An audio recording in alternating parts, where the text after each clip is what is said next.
बात है, एक समय एक राजा हुआ करता था। राजा बड़ा ही बुद्धिमान था। एक बार दरबार में बैठे हुए सभी दरबारियों के सामने राजा ने कहा, कोई भी एक ऐसा व्यक्ति बताओ जो मेरे सामने चोरी करे। तो सभी दरबारी ने कहा, सर महाराज आपके सामने कौन चोरी करेगा, कोई नहीं कर सकता। तभी किसी एक दरबारी ने कहा, नहीं, हमारे राज्य में ऐसे कई सुनार है जो अपनी आंखों के सामने भी चोरी कर सकते हैं। तो राजा ने आदेश दिया, सभी सुनारों को यहाँ बुलाया जाए।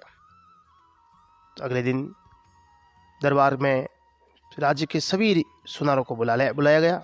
सभी सुनार उपस्थित हुए, मन में घबरा रहे थे, हमने ऐसा कौन सा अपराध कर दिया जो महाराजा ने हमें यहाँ बुलाया है। तभी महाराज ने सबके सामने एक प्रश्न किया, आप लोगों में से कोई भी ऐसा व्यक्ति जो मेरे सामने चोरी करे है कोई? तो किसने कहा, मैं 1/4 चोरी आपके सामने कर सकता हूँ, आपको पता नहीं लगेगा। एक व्यक्ति बोला कि मैं आधी चोरी कर सकता हूँ, आपको पता नहीं लगेगा।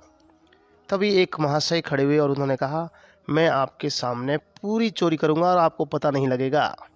महाराज ने कहा, बिल्कुल ठीक है, मैं तुम्हारे इस चुनौती को स्वीकार करता हूँ।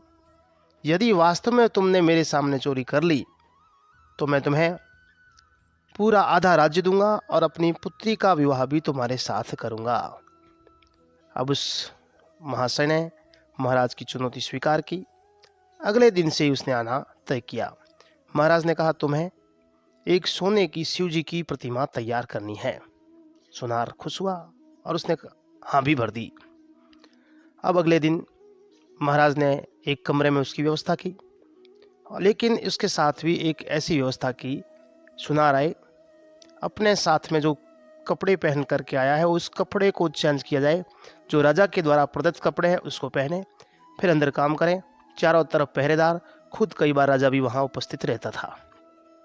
ऐसी स्थिति में किसी प्रकार की चोरी की संभावना नहीं थी। जब सुनार काम करके जाए, अपने कपड़े वापस पहने, वहाँ के कपड़े वहीं रखे। इस प्रकार से चारों तरफ निगरानी, पूरा का पूरा लवाजमा लगा हुआ।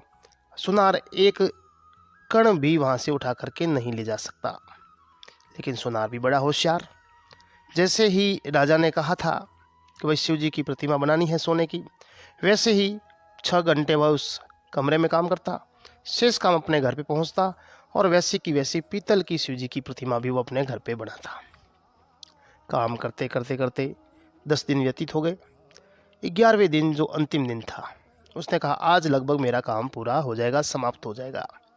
अब राजा उसके सामने था, सभी दरबारी थे, सभी जो सैनिक वगैरह वो भी वहाँ पास में खड़े थे। अब अंतिम समय जब उसकी पूरी की पूरी स्वर्ण प्रतिमा शिव जी की तैयार होती है, तो वह महाराज से कहता है, महाराज अब मुझे शाम का समय है, अब मुझे ताज़ा दही की आवश्यकता होगी और करीब 20-25 किलो के आसपास दही मिल जाए तो मैं इस प्रतिमा को स्वच्छ कर दूंगा, साफ कर दूंगा, जिससे इसके अंदर ताजगी आ जाएगी और इसकी सुंदरता में 4 चांद लग जाएंगे।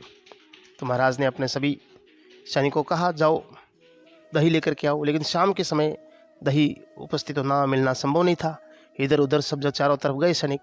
तभी एक महिला एक अपना घड़ा भरे हुए दही का, ताजे दही का वहाँ से निकल रही थी। सैनिक ने उसे बुलाया और अंदर आने के लिए कहा। महाराज ने वह घड़ा उससे खरीद लिया, उसको पैसे दे दिए।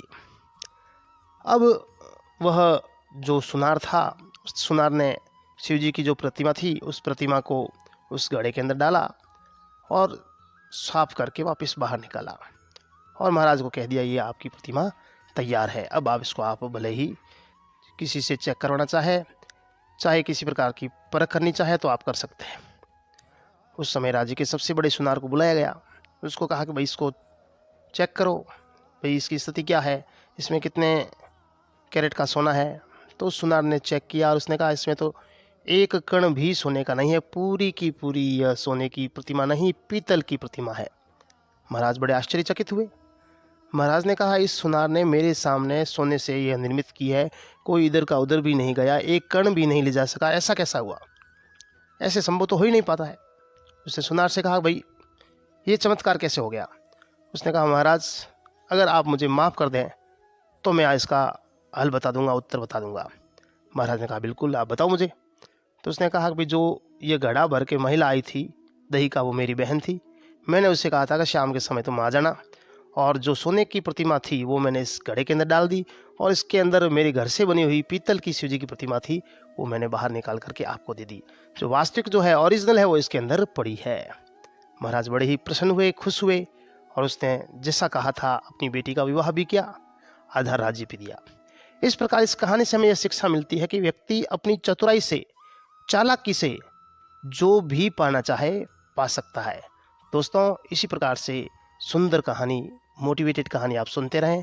मेरे चैनल ध्येय विथ विशंबर थाने को अवश्य लाइक